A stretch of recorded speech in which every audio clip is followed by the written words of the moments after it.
Bonjour chers frères et sœurs, bonjour à tous. C'est une joie de nous retrouver encore ce dimanche pour proclamer la parole de Dieu après ces temps de chants et de louanges que nous venons de chanter à la gloire de notre Dieu. Alors nous continuons notre série sur la feuille de route de Jésus que nous avons débuté depuis maintenant 3 dimanches. Nous avons vu que sur cette feuille de route, Jésus est venu sur terre pour accomplir un certain nombre de missions qui lui ont été confiées par le Père. Il nous dit d'abord que l'Éternel l'a oint dans ce chapitre 61 d'Ésaïe pour annoncer la bonne nouvelle aux pauvres. Première chose. Il a été oint et envoyé aussi pour guérir les cœurs brisés. Et Christ a été oint et envoyé aussi pour proclamer la liberté et la délivrance aux captifs. C'est ce que nous avons vu dimanche dernier. Et aujourd'hui, nous allons nous arrêter sur la 4e mission. Il a été envoyé et oint pour publier une année de grâce de l'Éternel et un jour de vengeance. Et nous voulons vraiment nous arrêter sur ce thème de la grâce ce matin à travers quelques passages que nous allons lire ici. Certains de ces passages nous avons déjà lus dans le temps de louange que nous venons de passer, mais nous lirons donc notre texte de référence, Ésaïe chapitre 61, versets 1 à 3, nous allons le relire, et nous lirons aussi Éphésiens chapitre 2, versets 4 à 10, et nous lirons un verset dans Jérémie chapitre 46, verset 10, et enfin nous lirons 2 Corinthiens, chapitre 12, versets 7 à 10. C'est des textes, la plupart du temps, que nous avons déjà lus pendant ce premier temps que nous venons de passer. Alors, avant de les lire, nous pouvons déjà dire que s'il y a une mission parmi toutes ces missions que Jésus est venu accomplir sur cette terre, qui ressort parmi toutes les autres, d'une manière particulière, c'est celle de publier la grâce de l'Éternel. La grâce. Toutes les missions que Christ a accomplies sur cette terre sont l'expression de la grâce de Dieu. Sinon, il n'y aurait rien. Sinon, Christ ne serait même pas venu. La venue de Christ sur terre en elle-même est déjà l'expression de la grâce de Dieu. La consolation de Dieu est l'expression de sa grâce. L'annonce de la bonne nouvelle aux pauvres est l'expression de la grâce de Dieu. La guérison des cœurs brisés est l'expression de la grâce de Dieu, la manifestation de la grâce de Dieu. La proclamation de la liberté et de la délivrance est déjà une manifestation de la grâce de Dieu. Alors on va dire que vraiment, tout ce que Christ a fait est couvert de la grâce de Dieu. C'est la grâce. Tout est grâce. Et tout ce que l'Éternel a fait est l'expression de la grâce de Dieu au milieu de nous. Alors la question qu'on peut se poser est cette année de grâce que l'Éternel vient publier, comment la comprenons-nous? Comment la recevons-nous? Comment l'expérimentons-nous, cette grâce? Surtout au milieu, dans nos vies si tourmentées, dans nos vies si difficiles, au milieu des épreuves, au milieu des souffrances, comment expérimenter la grâce de Dieu? Parce que c'est là la question. Parce que quand tout va bien, on a l'habitude de dire, c'est la grâce de Dieu.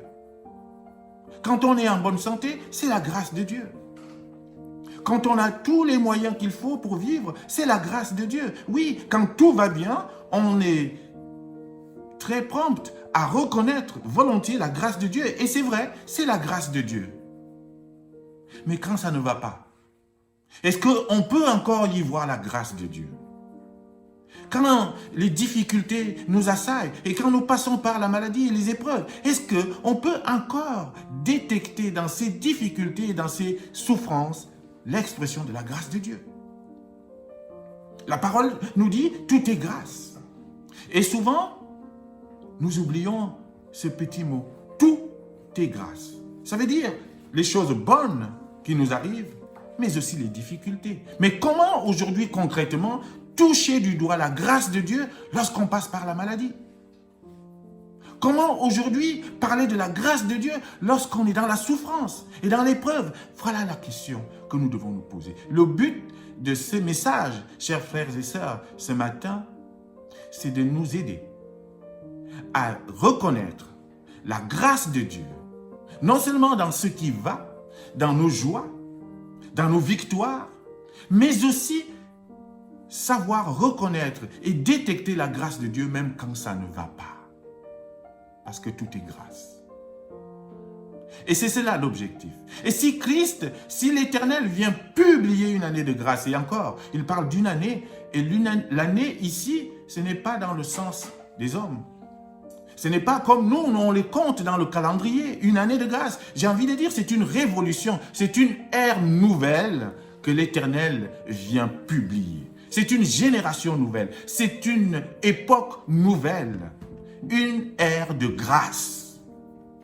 Et ce que Christ vient publier sur terre marque la fin d'un règne, le règne de la loi, et l'ouverture d'un nouveau règne, le règne de la grâce. Le règne de la grâce. C'est cela, une année de grâce. J'ai envie de dire, une éternité de grâce. Et c'est cela que nous devons comprendre ce matin. Mais à côté de cela, il y a une deuxième chose qu'il vient publier. Et nous avons besoin aussi d'entendre cette deuxième partie du message de Christ. Un jour de vengeance pour notre Dieu. Et ça, nous devons comprendre ce que cela veut dire. Dans nos vies, en tant que chrétiens, mais surtout pour ceux qui ne connaissent pas Christ. Il y a un jour de vengeance de notre Dieu. Alors lisons ces passages avant d'aller plus loin. Nous commencerons donc par notre passage de référence, Ésaïe chapitre 61, versets 1 à 2. L'Esprit du Seigneur, l'Éternel, est sur moi, car l'Éternel m'a oint pour porter de bonnes nouvelles aux malheureux. Il m'a envoyé pour guérir ceux qui ont le cœur brisé, pour proclamer aux captifs la liberté et aux prisonniers la délivrance, pour publier une année de grâce de l'Éternel et un jour de vengeance de notre Dieu. On va arrêter là pour ce premier passage. Maintenant, nous allons lire Éphésiens chapitre 2 à partir du verset 4. Éphésiens chapitre 2 à partir du verset 4 et nous lirons jusqu'au verset 10. Mais Dieu qui est riche en miséricorde, à cause du grand amour dont il nous a aimés, nous qui étions morts par nos offenses, nous a rendus vivants avec Christ.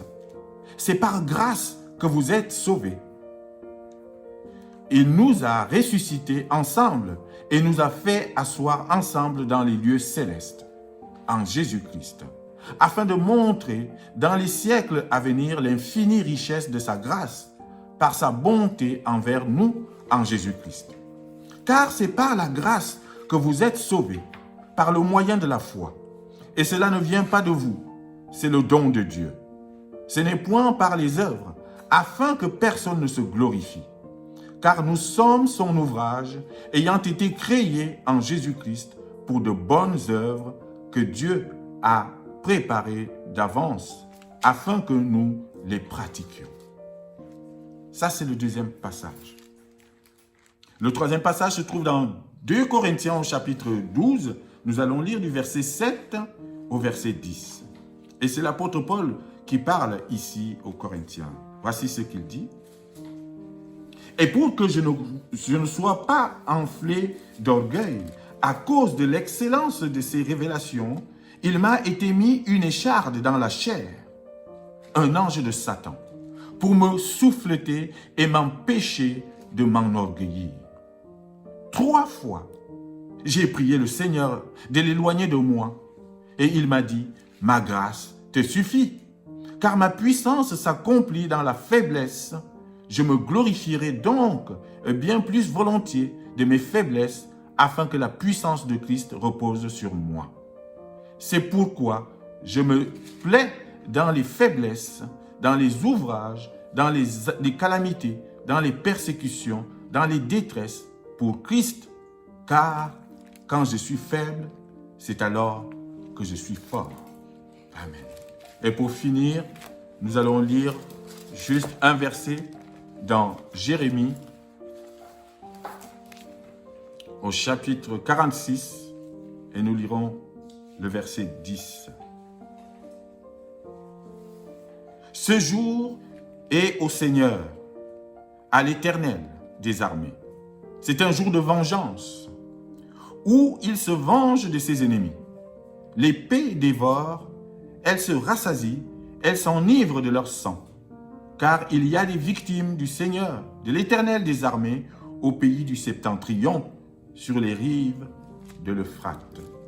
Amen. Voilà les 4 passages qui nous concernent ce matin et qui nous conduisent vraiment à célébrer la grâce de Dieu. Et donc la 4e mission que Christ vient accomplir sur terre, que l'Éternel vient faire sur terre, c'est d'annoncer, de publier officiellement une année de grâce, une période de grâce, une ère de grâce, une génération de grâce. Ça, c'est la chose que Christ vient nous publier ici. Mais c'est quoi la grâce? Avant d'aller plus loin, il est important de revenir d'abord sur les termes. C'est quoi la grâce? Qu'entendons-nous par la grâce? Qu'est-ce que la parole veut nous dire en parlant de la grâce de Dieu? Parce que nous disons tous les jours, c'est la grâce de Dieu. Je suis dans la grâce. Mais qu'est-ce que nous comprenons par le mot grâce? La grâce, d'abord, c'est une faveur. Quand on regarde le dictionnaire, tout simplement, c'est une faveur qui est librement accordée à quelqu'un. La grâce est une faveur. Et une faveur, c'est quoi? Et une faveur, c'est une disposition d'esprit à porter protection et secours à quelqu'un. Le fait de lui donner quelque chose. Le fait de lui, de venir à ses côtés, de le soutenir d'une manière ou d'une autre. C'est une faveur. Et cette faveur, dans la notion de faveur et de grâce, on comprend aussi l'idée de gratuité. C'est gratuit. C'est gratuit. Et cette faveur, elle est non seulement gratuite, mais elle est aussi imméritée. Il y a la notion d'immérite dans la grâce. En fait, c'est un cadeau qu'on ne méritait pas, mais qu'on nous donne librement, sans contrainte. Et la personne qui donne cette grâce n'a aucune contrainte, n'est liée par rien du tout, c'est librement, volontairement qu'il accorde cela. Lorsqu'un président de la République accorde la grâce à un prisonnier, c'est une décision discrétionnaire, c'est une décision qui lui appartient à lui et à lui seul, sans aucune contrainte. Il n'est lié par rien, mais il accorde cette grâce. Donc il y a cela. La grâce, elle est gratuite, elle est imméritée et elle est sans condition. La personne qui accorde la grâce n'attend rien en retour et nous l'accorde librement, sans rien attendre en retour. Et c'est cela la grâce.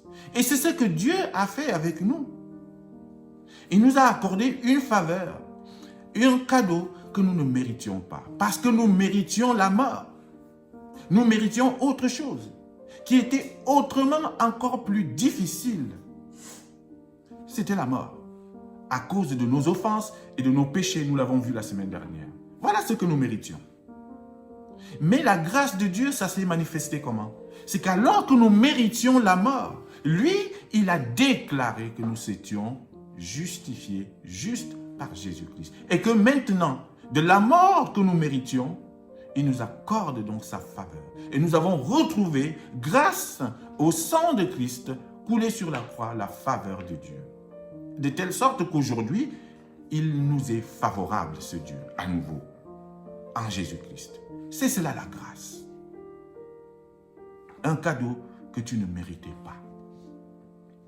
Et pour exprimer cette grâce d'une manière plus profonde et plus particulière, nous la retrouvons donc dans la notion du salut. C'est par grâce que nous sommes sauvés. Je ne sais pas si on se rend compte du privilège et de la force de cette parole. Nous sommes sauvés par grâce. Nous étions destinés à la mort, mais par la grâce de Dieu, par la faveur de Dieu qui nous a été accordée librement et volontairement, nous sommes sauvés. Dieu a lié le salut à la grâce et non au mérite. Il n'a pas attendu que nous fassions quoi que ce soit. Il n'a même pas voulu que nous fassions un premier pas. Alors que nous étions encore pécheurs, et c'est ce que nous dit la parole, Dieu nous a aimés. Christ est mort pour nous. Il aurait pu dire, et j'attends que vous sortiez de vos péchés. Il aurait pu dire que le premier qui arrête de pécher sera sauvé. Ou le premier qui va faire telle ou telle chose sera sauvé. Ou celui qui va accomplir telle ou telle tâche ou telle œuvre sera sauvé. Il aurait pu le dire. Il dit, mais vous m'avez tellement tourné le dos, vous avez tellement été dans les ténèbres que pour sortir de là, vous devez d'abord faire tel ou tel effort. Dieu aurait pu le dire, mais il ne l'a pas fait. Il a voulu que nous soyons sauvés par grâce, gratuitement, cadeau, immérité. C'est en cela que nous pouvons mesurer la force de sa grâce et la puissance de son amour. Il nous a sauvés gratuitement. Et pourquoi Dieu a voulu lier le salut à la grâce? C'est pour nous préserver d'une chose, bien-aimés. Pour nous préserver de l'orgueil et de l'auto-glorification. C'est pour qu'on ne soit pas là en train de dire, et il connaît les hommes, il nous connaît, qu'on ne soit pas là en train de dire, vous voyez, moi je suis sauvé parce que j'ai fait ceci. Je mérite d'être auprès du Père parce que j'ai fait du bien à un tel, ou parce que moi j'ai arrêté de faire telle ou telle chose, ou parce que j'ai accompli telle ou telle tâche, ou telle mission, ou telle œuvre. Ça, Dieu n'a pas voulu de cela. Il a lié le salut à la grâce pour nous préserver de l'orgueil, qui est un péché encore plus profond. Et pour nous préserver de l'auto-glorification. La seule personne qui mérite la gloire, c'est lui. Et voilà pourquoi il a dit, je vous sauve par grâce. Je vous accorde ma grâce. Nous devons comprendre cela. Il nous a sauvés par grâce. Il n'a pas voulu qu'on s'enorgueillisse et qu'on soit là en train de nous vanter de quoi que ce soit. Et s'il nous a sauvés par grâce, c'est aussi pour nous montrer que la source de la grâce ne viendra et ne vient que de lui. Elle vient du ciel. Toute grâce excellente descend du ciel, nous dit Jacques, du Père des Lumières, et en qui on ne trouve aucune nombre de variations. Toute grâce excellente descend du ciel, de personne d'autre. Voilà pourquoi il a voulu que notre salut soit un salut par grâce et non pas par mérite. Cela ne vient pas de vous, c'est ce que nous dit Éphésiens. C'est le don de Dieu. La grâce est donc un don, un bienfait, quelque chose accordé gratuitement et qui vient de Dieu et de lui seul. Pour que toi et moi, nous ne soyons pas là en train de nous auto-glorifier. Et nous pouvons dire merci au Seigneur parce qu'il nous a préservés de cela. Voilà pourquoi la grâce, le salut, c'est fait par grâce. C'est un don de Dieu, une faveur de Dieu. Et nous devons lui manifester notre reconnaissance à chaque fois. Alors, la grâce que l'Éternel vient publier est une grâce surabondante et suffisante. Il n'est pas venu nous accorder cette grâce en catimini et d'une manière parcimoniale. Petit bras, non. Dieu nous accorde une grâce en abondance, surabondante, suffisante, de telle manière que cette grâce couvre nos péchés, cette grâce couvre nos vies, cette grâce couvre nos souffrances et nos épreuves, nos succès, nos joies. La grâce, elle est suffisante, elle est surabondante et nous devons dire Alléluia à notre Dieu pour cette grâce. Il n'a pas lésiné sur les moyens. Il n'a pas été avare de sa grâce. Il l'a accordé et il l'accorde en abondance. Et le principe de la grâce de Dieu, j'aime à dire, c'est le toujours plus. Dieu donne toujours plus de grâce. Face à tes péchés, il y a 2 fois plus de grâce. Devant tes difficultés et tes épreuves, Dieu t'accorde 2 fois plus de grâce. Et souvent, nous ne voyons pas. Lorsque nous souffrons, lorsque nous pleurons, lorsque nous sommes dans l'épreuve, on a du mal à voir la grâce. Pourtant, elle est là. Et Dieu est en train de te dire, alors même que tu pleures, alors même que tu souffres, je te donne encore assez de force pour te battre, pour t'en sortir. Et je viens t'aider à supporter tes épreuves. Et c'est la grâce. Ne penserons pas que la grâce se manifeste que quand tout va bien. La grâce de Dieu se trouve aussi dans tes épreuves. La grâce de Dieu se trouve aussi dans tes souffrances. Pourquoi? Parce que si Dieu te permet de passer par telle ou telle épreuve, ce n'est pas pour te détruire. C'est pour travailler autre chose en toi, de plus fort. C'est pour travailler un caractère plus fort en toi. C'est pour travailler ta persévérance. C'est pour travailler ta patience. Et alors, oui, dans ce cas-là, tu peux reconnaître que l'épreuve par laquelle il te permet de passer est une grâce. Voilà pourquoi l'apôtre Jacques nous dit, regardez les épreuves comme un sujet de joie. Parce que l'épreuve vous permet de travailler la patience, la persévérance. Donc dans l'épreuve, dans la souffrance, la grâce de Dieu coule déjà parce qu'il va te sortir de cette épreuve plus fort, plus déterminé encore. Il te rendra inébranlable. Il passera ta foi par l'épreuve pour que cette foi soit purifiée. Et c'est là, c'est la grâce de Dieu. Oui. Sachons reconnaître, et c'est l'objectif du message de ce matin, reconnaître la grâce de Dieu aussi dans les épreuves, dans les souffrances et dans ce qui ne va pas. Afin de lui être toujours reconnaissant en toutes circonstances. Cette grâce surabonde. Et là où il y a le péché, il nous dit, la grâce de Dieu surabonde. Pour couvrir, pour que la grâce soit toujours au-dessus de tout ce qui peut nous nuire et de tout ce qui peut constituer le péché. Il a déversé la grâce. Il a déversé la grâce. Tu passes peut-être par la maladie en ce moment. Tu passes peut-être par une épreuve difficile et tu es en train de me dire, mais où est la grâce de Dieu là-dedans alors que je pleure? Sache que pendant que tu pleures, la grâce de Dieu coule en toi. Pourquoi? Tu vis encore. Il te accorde encore le souffle de vie. Et il te donnera la force, assez de force pour t'en sortir. Et il viendra même t'aider à traverser ces épreuves. La grâce de Dieu, tout est grâce. Et l'apôtre Paul va dire, je suis ce que je suis par la grâce de Dieu. Et tu es ce que tu es par la grâce de Dieu. Tu as peut-être les moyens, c'est par la grâce de Dieu. Et sois reconnaissant. Tu vis une belle vie, c'est par la grâce de Dieu. Sois lui reconnaissant. Tu es en santé, c'est par la grâce de Dieu. Sois lui reconnaissant.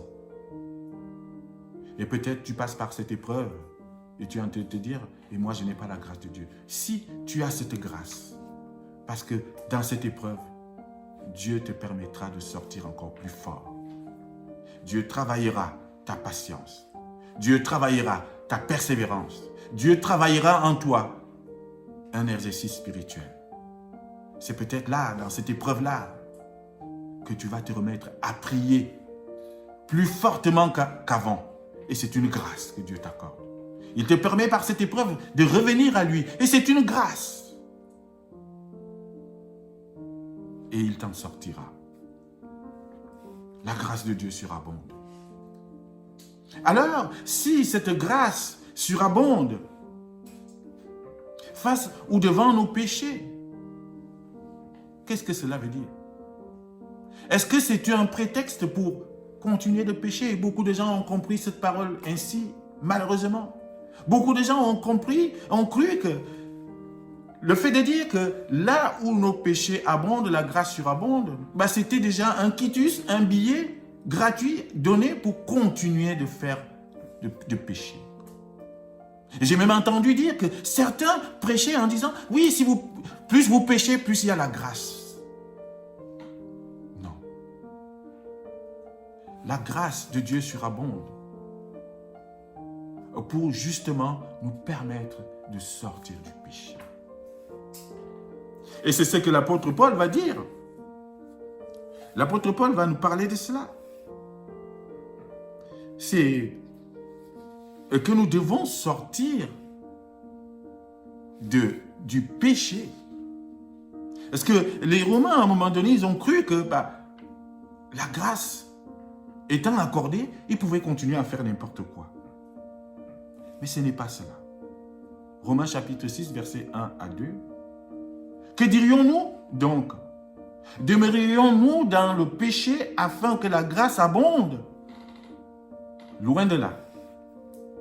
Nous qui sommes morts au péché, comment vivrons-nous encore dans le péché? Nous ne pouvons pas continuer à vivre dans le péché sous prétexte que tout est grâce ou la grâce nous a été accordée. Non, l'apôtre Paul nous dit, travaillez à votre salut. Nous sommes sauvés par grâce. Et cela ne vient pas de nous. Et c'est le don de Dieu, bien sûr. Mais ça ne veut pas dire que nous n'avons rien à faire. Ça ne veut pas dire que nous pouvons continuer à faire n'importe quoi. Et beaucoup de gens ont mal compris cela. Travaillez à votre salut. Ça veut dire un cadeau immérité vous a été donné et c'est le salut, mais entretenez-le. C'est comme si on vous donnait un cadeau et vous n'en prenez pas soin. Marchez donc comme des élus. Marchez donc comme des sauvés. Marchez donc d'une manière digne de votre vocation d'hommes et de femmes sauvés. Vous ne pouvez pas continuer à faire n'importe quoi sous le prétexte que ça y est, vous avez obtenu le salut par grâce. Non, vous devez marcher non plus pour être sauvés, mais comme ceux qui sont déjà sauvés. Et donc, ça veut dire marcher d'une certaine manière digne de la vocation céleste qui est la vôtre. Marcher selon les commandements de Dieu. C'est cela aussi, ce que nous devons comprendre à travers la grâce. Reçois ta grâce avec reconnaissance. Reçois ta grâce avec gratitude. Reçois ta grâce pour rendre grâce à Dieu. Et non pas comme un prétexte pour continuer de pécher. Et pour finir, chers frères et sœurs, s'il y a une année de grâce qui vient être publiée par l'Éternel, le verset nous dit, il vient aussi publier un jour de vengeance de notre Dieu. Et ça, nous devons l'entendre aussi. La vengeance, c'est le moment où Dieu va dédommager ceux qui ont subi la méchanceté. C'est le moment du dédommagement. Et cela passe par la punition des offenseurs. Et cela passe aussi par des comptes à rendre. Ce jour de vengeance, c'est un jour de jugement, c'est un jour de justice, c'est un jour où Dieu va demander des comptes à tous ceux qui lui sont restés rebelles. Et nous ne voulons pas être de ceux-là. C'est un jour de vengeance sur ses ennemis, c'est un jour de vengeance pour tous ceux-là qui ont refusé le cadeau qui leur a été donné. Et qui, volontairement, ont décidé de continuer à marcher dans l'ombre et dans les ténèbres du péché. Dieu demandera des comptes. Ce jour-là, il va mettre fin au règne du mal. C'est le jour de vengeance, c'est le jour de la victoire sur l'adversaire, sur l'ennemi, sur cet adversaire qui a tant perturbé les enfants de Dieu. C'est le jour du jugement. Ce jour arrive. Le jour où Dieu va prendre le dessus sur tous ses adversaires. Et il va demander des comptes. Je t'ai offert un cadeau. Qu'en as-tu fait? Alors je n'aimerais pas qu'on se retrouve devant cette situation où on est obligé de dire « Ah Seigneur, oui c'est vrai, j'ai entendu parler de toi. J'ai entendu parler de ce salut. J'ai entendu parler d'un cadeau que tu nous as donné, mais Mais ça ne m'intéressait pas. Alors ce sera terrible ce jour-là. Tous les rebelles et tous ceux qui persistent dans la méchanceté, aujourd'hui, rendront des comptes. Et ce sera un jour de vengeance et il sera trop tard. Et nous avons besoin d'entendre ce message aujourd'hui afin de faire quoi? Pour ceux qui persistent dans la voie de la méchanceté, afin qu'ils changent, qu'ils se détournent du mal et qu'ils viennent à Christ, qu'ils reconnaissent Jésus-Christ. Parce que c'est la seule voie. C'est la voie qui va conduire à la vie éternelle. Il y a deux voies. Celle du péché qui va conduire à la ruine et à la mort. Et celle de Christ qui va conduire à la vie éternelle. Choisis la bonne afin de ne pas te retrouver en train de trembler ce jour-là, au jour du Seigneur, le jour de la vengeance. Il y a un jour pour lui. Alors ce jour, nous qui sommes en Christ, nous qui avons accepté Christ, nous ne devons pas en avoir peur. Nous ne devons pas craindre ce jour-là. Parce que la parole nous dit que Christ nous a délivrés de la colère à venir. Parce que ce jour, ce sera le jour de la colère de Dieu. Il va déverser sa colère sur tous ceux qui ne l'ont pas reconnu. Mais nous, en Christ, nous avons été délivrés de la colère à venir. Voilà pourquoi nous nous présenterons devant le Seigneur, rassurés. Et il nous dira, entre dans ma joie, fidèle serviteur. Oui, il y a un jour de vengeance que l'Éternel vient publier aussi. La grâce d'un côté que nous devons saisir et de l'autre pour ceux qui seront restés rebelles. Un jour de vengeance. Pensons-y et demeurons sur le chemin que Christ nous a tracé afin que ce jour du jugement, nous puissions nous tenir purs et irréprochables devant sa face. Nous le verrons face à face. Et c'est une grâce encore. Que le Seigneur nous aide. Je veux prier. Père, nous te rendons grâce. Merci pour la grâce que tu nous accordes, Père. Au jour d'aujourd'hui, tu vois combien parfois il est difficile de tenir cette grâce et de la saisir à cause des difficultés et des souffrances par lesquelles les gens passent, le monde passe. De telle sorte qu'aujourd'hui, on ne sait plus si vraiment ta grâce est là. Pourtant, elle coule. Elle coule toujours dans nos vies, même dans nos épreuves. Aide-nous à reconnaître ta grâce, même dans les plus grandes épreuves. Aide-nous à comprendre cette grâce que tu nous as accordée. Aide-nous à tenir sur le chemin que tu as tracé, ce chemin de l'éternité, ce chemin qui nous conduira au salut, qui nous conduit déjà à ce salut que tu nous as offert. Ô Père, je te prie pour toutes ces personnes et qui sont encore dans les ténèbres et qui ne veulent pas venir à toi, qui ne te reconnaissent pas et qui n'ont pas encore saisi ce cadeau que tu as déposé au pied de la croix. Ce cadeau immérité, cette faveur, cette grâce. Je te prie de les saisir afin qu'ils viennent à toi et qu'ils prennent ce cadeau, qu'ils l'entretiennent et qu'ils aient la vie éternelle. Tu es la grâce même, une grâce venue du ciel.